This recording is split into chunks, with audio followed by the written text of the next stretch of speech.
Hello, everyone. Hello, everyone. My name is Fred. I'm a part of the Joy Collective crew, and we run fundraiser parties here at Pelican House. For those of you who don't know, Pelican House is a cooperatively run social centre here in Bethnal Green, and today we're really happy to be joined by Ruf Dug. Hi. So Ruf Dug's going to be playing a set for us later on, but before that we're going to spend the next sort of 45 minutes or so basically just playing some tunes and having a chat about them. So yeah, to begin with, Ruf Dug is an artist who's very eclectic in both his DJ sets and his creative output. You've an amazing range of projects you've been involved in, from soundtracking, an exhibition at the V&A on computer games, to making a record in Guadeloupe, to putting out absolute bangers on his label Rough Cuts. It's Ghost Assembly record, which is absolute fucking killer. Although sadly, I've just been told All gone. all gone. I was going to say get there before the Sharks, but they've clearly got there. It's still available digitally. Okay, buy digitally. From Bandcamp. Yeah. My first question is, you've made a successful career following your passions and your interests, and it's obviously a dream for any artist. Have you managed to do it? Hard work and good luck. I think it's kind of always the same, isn't it? And not living in London as well. I don't know, man. Like here I am. I've been doing it for like 20 years now, and yeah, I still kind of get pissed off every year when the awards come out and I'm not listed as the best newcomer. Still. I have to stop and think, like, fuck, I'm going to start getting like the Legend Award soon. I'm not getting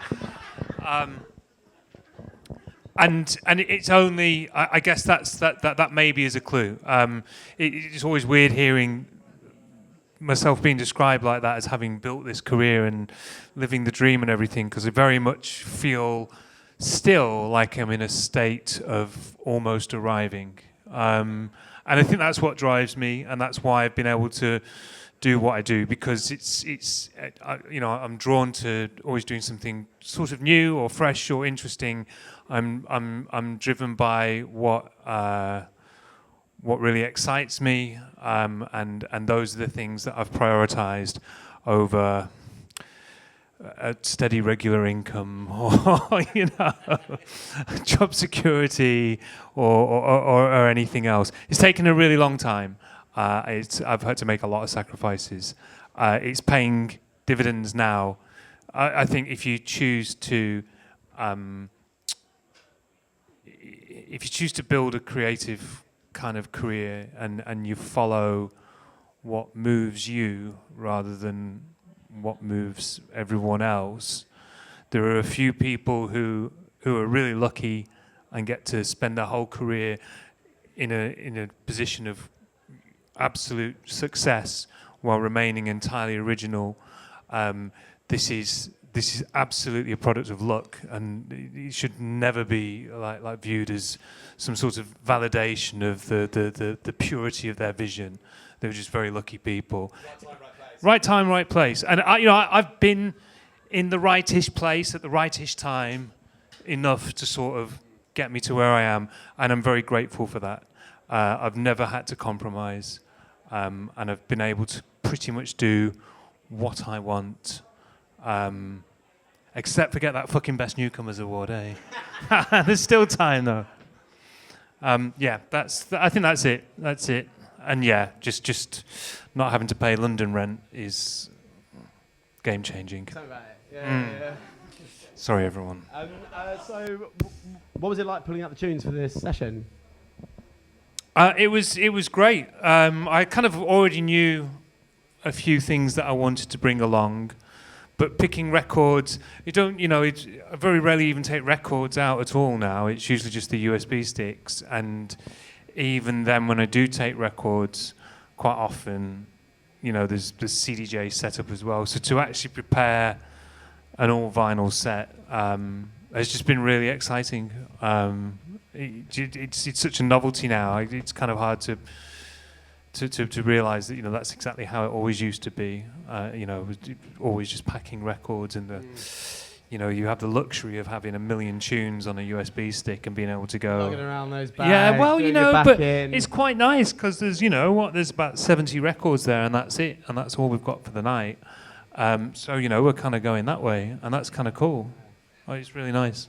It's it's different. It's different, especially now with CDJs and digital, and you can analyze all the tracks and everything's seamless. I still can't work them. I just don't know how to do them. It's video games. It's but I think it's two very different styles. It's got to the point now where the complex stuff you can do with CDJs now means that I think the kind of set that you deliver at the end is very different. There's value in an all vinyl set beyond simply like kind of any sort of format fetishism, I think. So the first tune I was going to ask you about was a country record, because on your recent shows you've been talking about you've been getting really into country music. However, you've not. I brought no country music tonight, no country tunes, but I would love to talk about it. It's a shame, because I love country music, particularly really depressing country music. It's all depressing. The more depressing, the better it is. Yeah. Unless they shot themselves in a basement, I'm just not interested. Yeah, I mean, in terms of the excess of country music, people is incredible. I've kind of. My parents were not music people, really. My mum was quite musical, but like my dad had 3 tapes. That was it. He had a Neil Diamond tape, he had an ABBA tape, and he had a John Denver tape. So that's why I think where my original love for country music came from. But then I remember hearing there's an amazing Smithsonian Folkways series that looks into the roots amazing label.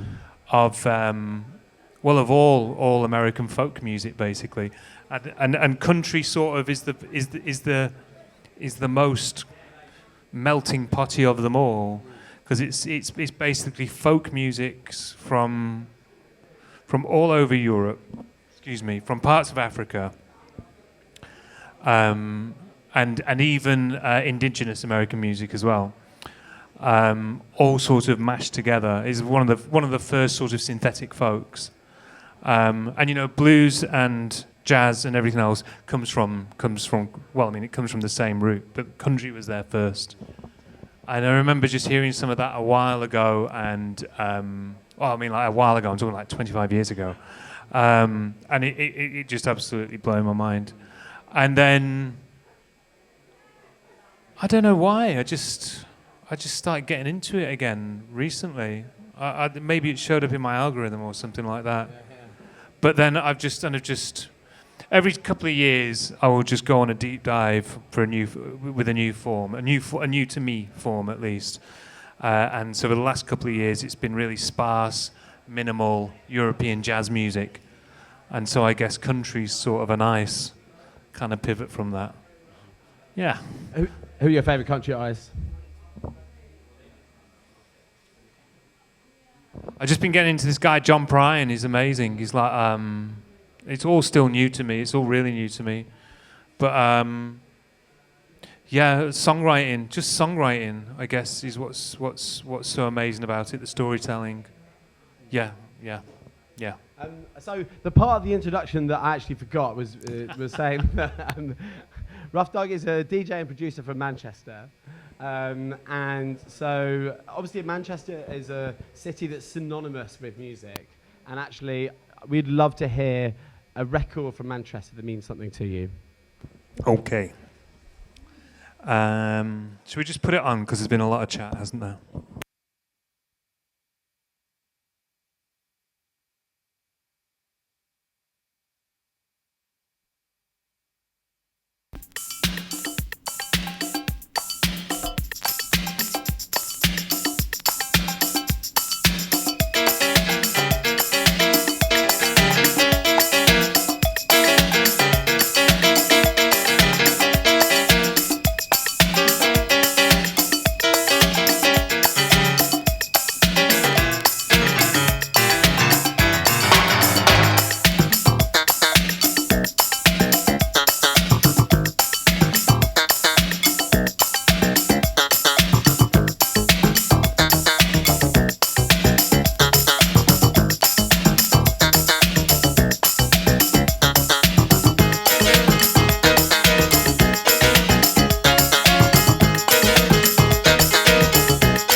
Bring that down. Dame Mas, T-Koi. Not bad. Not bad. Mike Pickering, Hacienda DJ, and then would go on to be the force behind M People. But this was... went on to be in M. Yeah, well, the M from M People is Mike Pickering. That M is for the Mike. M from M People. Yeah. Yeah, just really good drum machine, fake slap bass. Manchester, Hacienda. We in. So I mean, you can have the Manchester lecture. I think it's kind of appropriate for this place. It's the first, well, in the West at least, the first industrial city. It's the first place where you've got a large working class population, which is where the working class begins, really, isn't it? So you've got, for the first time, people in large numbers that aren't from any sort of elite, that are just the common people. Previously would have been like, agricultural serfs or something like that in some quasi-feudal sort of situation. But they're being brought into the factories.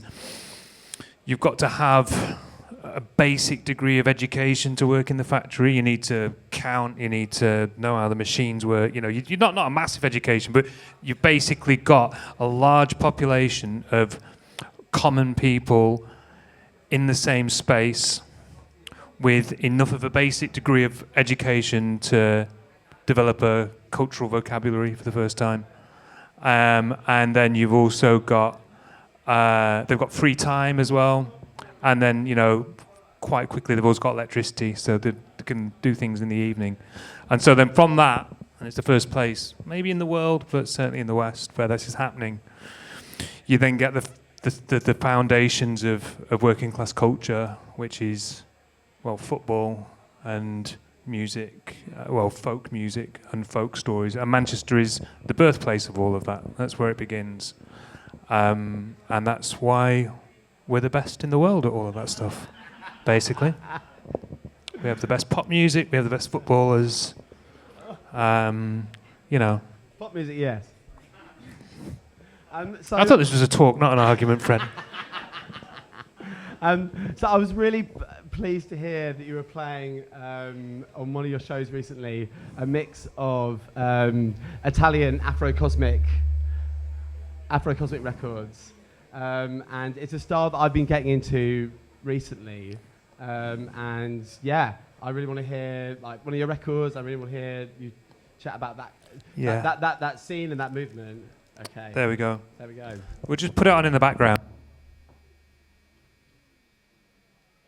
Is this an original Afro-cosmic, or was this the 90s? No, so this is Tribal Italia. This is, I have to shout out Will for Mm-hmm. turning me on to all of this. Let's put on... Do you want the Afro version or the Cosmic version? Cosmic version, yeah. always. I don't think there's any difference between them.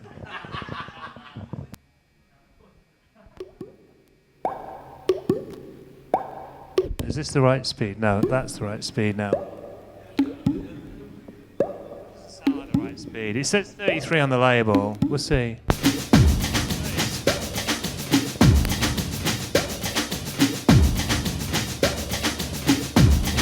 So Cosmic Music is named after a club called Cosmic in Italy. This is the late 70s, early 80s. A DJ called Daniel Baldelli was the resident there and was kind of groundbreaking. It was the whole sound begins with two American DJs called Bob and Tom, who came from New York to Italy in the late 70s.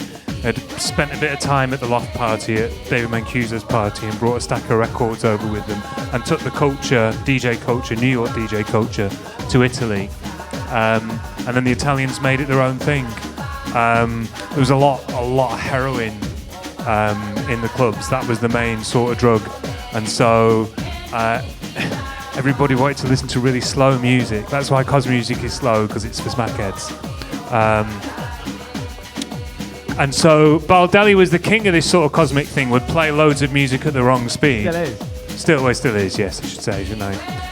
And so, the whole concept of the wrong speed record is sort of rooted in the Italian cosmic tradition. And so then when the cosmic scene sort of, well, the smackheads died out rather than the cosmic scene dying out in like the late 80s, early 90s. But then this label, Tribal Italia, kind of sprung up. And it's just, I think it was like about 5 producers who were all cosmic heads. And they just carried on making the music. And it's sort of, it's a bit trancey, bit slow. It's all really badly produced and badly pressed. It sounds awful. Well, it doesn't sound awful. It sounds kind of awful. But it has a rawness that I really like. And, you know.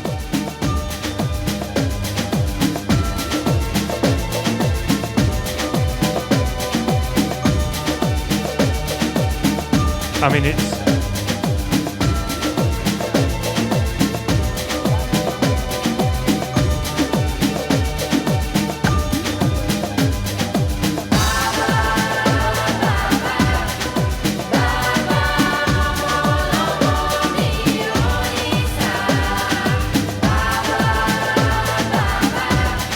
And there is lots of cultural appropriation in all of this music. It can be bad. And sometimes straight racism, it sadly has to be said, but not on this one.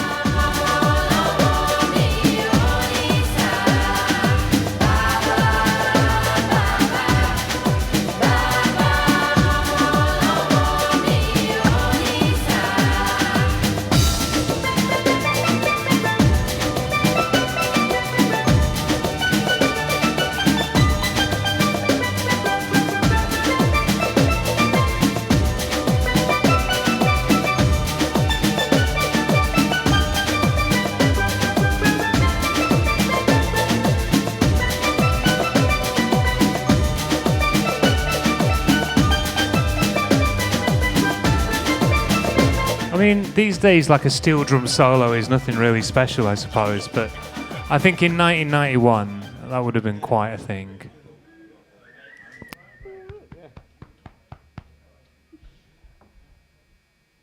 So in Pelican House, we are unashamedly left-wing.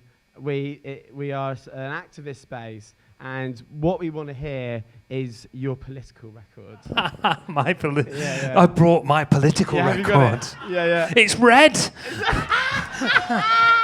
Right? You brought the Clash, have you?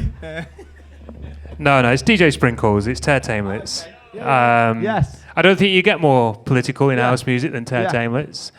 Tear Tamelets was fucking around with pronouns decades ago. There's a great German like fanzine type thing called Monoculture, and they do it's like a monthly, and each one they focus on a particular artist, and it's a wide remit. They've done architects, they've done writers and playwrights and all kinds of people, and they did one on Tear Tamelets, and all the way through it was brilliant. They kept switching the pronouns. So the first time they referred to them, it was she, and then it was he, and then it was she, and then it was he, and then it was she, and it was he, all the way through the whole text, which was, I don't know, like in this day and age now. Pre-Genesis. Yeah, this is. Oh no, it's not pre-Genesis Porridge. No. But it's it was still quite early, and I think everything that Sprinkles does is overtly political, just because they themselves sort of say it is, which makes it them. So this is this? I need to just make sure I got the right side. Hang on, we just do this. You lot are cool. No, it's not that. So Tamelets hooked up with a band called Zeitkratzer in 2005. And they performed at the Volksbühne, which is a big kind of concert hall, old school concert hall in Berlin. And it's like a live band that did like live versions of some Sprinkles tunes. And this is one of them that is this it? Come on, is this it? I've got it right now. Hey! Yeah. And I love playing this in the dance because it sounds great. And then about halfway through, Sprinkles just gets on the microphone and starts yelling.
opportunity to get work is no longer with us, is no longer with us. The other day I was walking down the street past the unemployment office, and there was a line standing about 5 miles long. People were standing there hungry, looking for work, but all the work was already gone.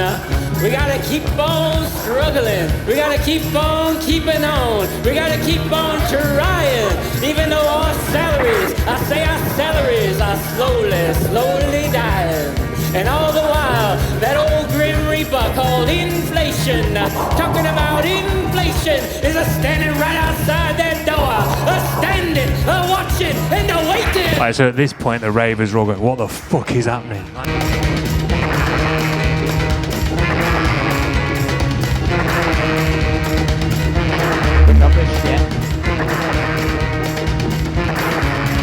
That's it, we can fade this out. Should we fade you in, Fred, a little bit? Go on, let's have a mic check, Fred. Yeah, there we go. Conscious House. That could almost be a country record as well. It's called Hobo Train. Banging on about homelessness and joblessness. It's fairly country, isn't it? Or blues. Or blues. Yeah. It's all jazz, isn't it?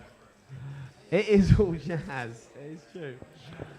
So I've heard you playing some street soul on your show, and to be honest, it's not a genre I'd actually ever come across before.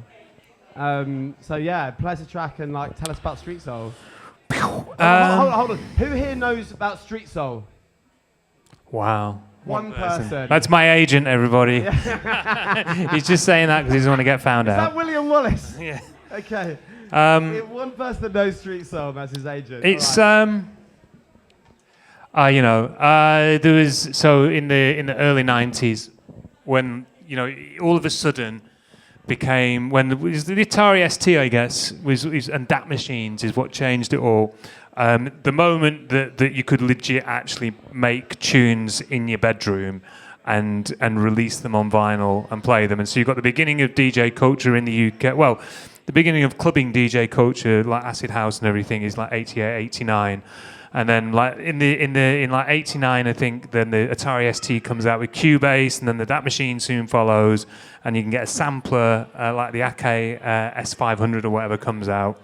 And so you've got there, you just need to get 3 bits of equipment and a keyboard, and you can make tunes. It will take you forever, but you can just do it in your bedroom, and you don't have to spend loads and loads of money like you would have had to do beforehand.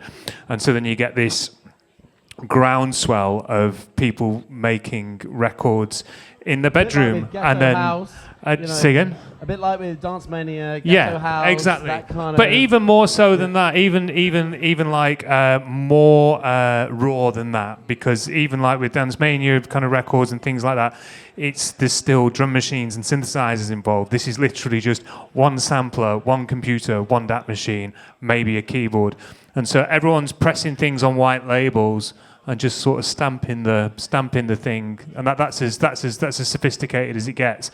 And no one's signing these; they're just going and pressing them up themselves, and maybe getting 200 copies, and just taking them down to the local dance and selling some, and maybe slinging a few out the boot of the car a bit later on, and that's it. And so you've got this. It's amazing because it's like early Bandcamp, basically, and it just there's no barrier. The barrier to entry is so low.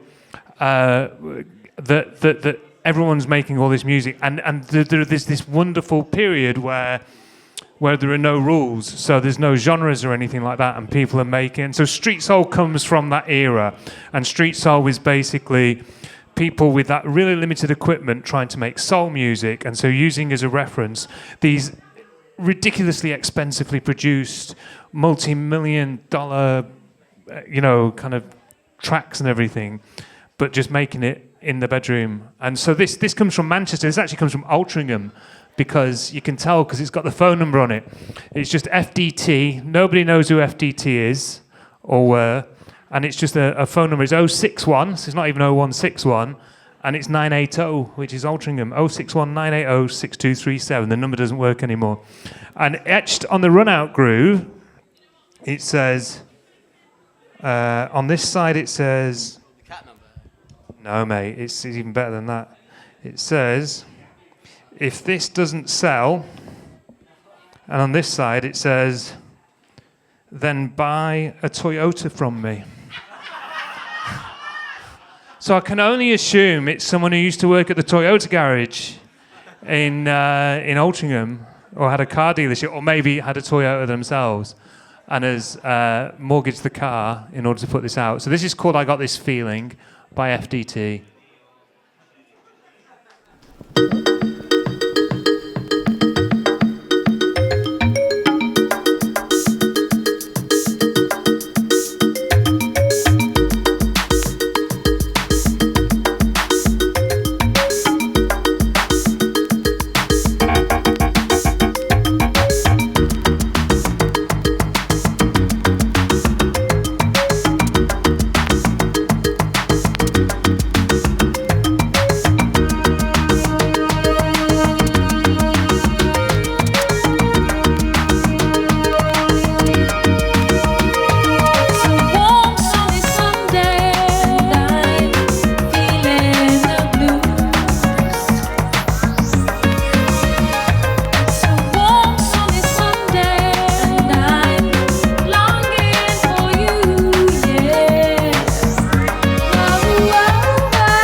Right, now this is the important bit now, because the thing about street soul is it's got to have a few key elements. So it's got to have a good broken heavy drum beat. It's got to have a slightly naff pre-auto-tune vocal, but it's also got to have a really, really shit British rap on it. Deep into your eyes, love and passion in various ways.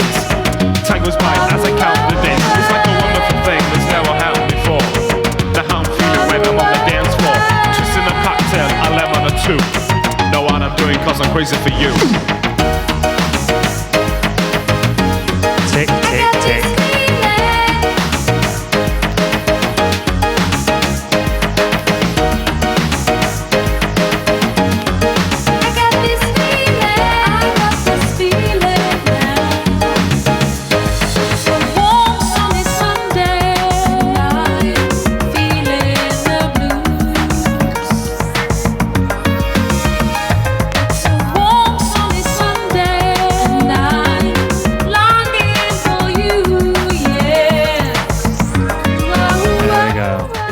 FDT. I got this feeling.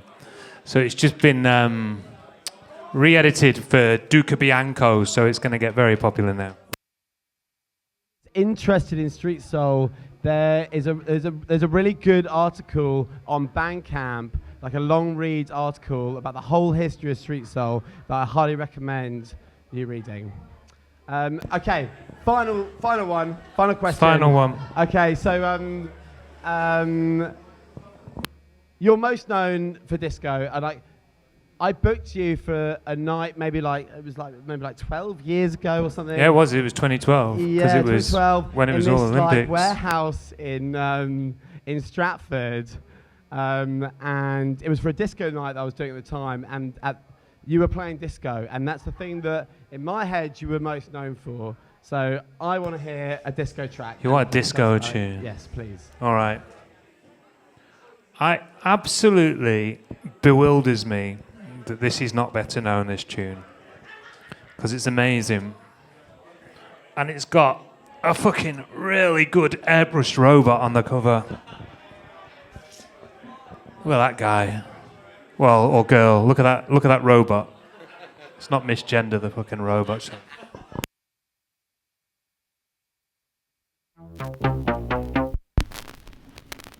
Disco Cuckoo.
I just can't help myself because I see him at 45. So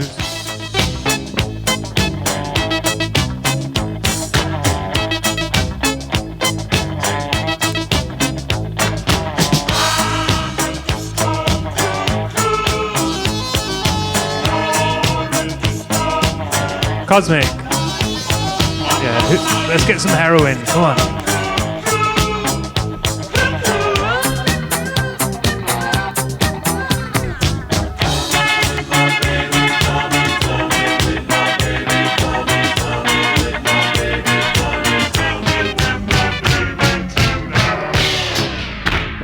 There we go. What a good one.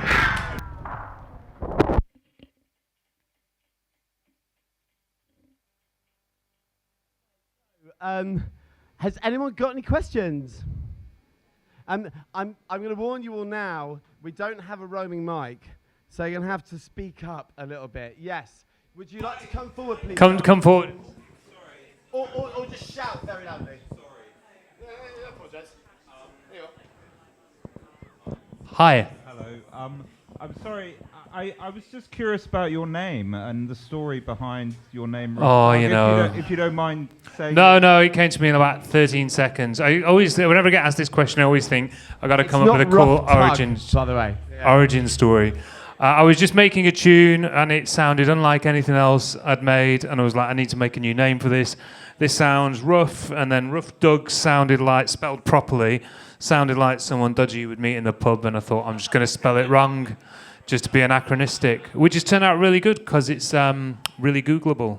So I can, like, you know, if I'd called myself like John Smith, I'd be fucked, like, you know, but yeah, no, that's it. It's, yeah.